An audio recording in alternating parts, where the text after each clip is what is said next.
માસી તું કેક બનાવને।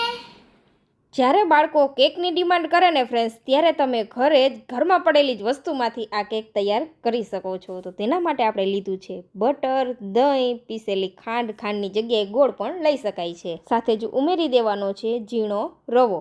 જો ચોકલેટ કેક બનાવી છે તો તેની અંદર કોકો પાવડર ઉમેરી દેવાનો અને થોડું દૂધ ઉમેરીને બેટરને આ રીતે સરસ સ્મૂથ કરી લેશું। હવે થોડો એવો ઈનો ઉમેરીને દૂધ ઉમેરી આ રીતે ઈનો એક્ટિવેટ કરીને મિશ્રણ તૈયાર કરી લેશું અને આ રીતે બાઉલમાં ઉમેરી દેવા। કેકને બેક કરવા માટે ફ્રેન્ડ્સ તમારી પાસે ઓવન નથી તો તમે અગારો, રેજન્સી, મલ્ટીકુક, કેટલ વિથ સ્ટીમરનો ઉપયોગ કરી શકો છો। આમાં જુદા અટેચમેન્ટ મળી જાય છે, તેને લીધે તમારા કુકિંગ કામ આસાન થઈ જાય છે। તો કેકને વધુ ચોકલેટી બનાવવા માટે આપણે તેની અંદર ચોકો ચિપ્સ ઉમેરી દેશું આ રીતે અને કેટલમાં થોડું પાણી ઉમેરીને આ રીતે સિલ્વર ફોઇલથી કવર કરી દેશું બાઉલને અને સ્ટીમ થવા માટે રાખી દેશું। 10 થી 15 મિનિટમાં જ આપણી કેક બનીને તૈયાર થઈ જશે ફ્રેન્ડ્સ। આ કેટલનો તમે મલ્ટી યુઝ કરી શકો છો, આમાં તમે વિવિધ વાનગી બનાવી શકો છો, એ પણ ગેસનો ઉપયોગ કર્યા વગર ફ્રેન્ડ્સ। તો જરૂરથી આ કેટલ વસાવી લેજો જેથી તમારા સમયની પણ બચત થશે।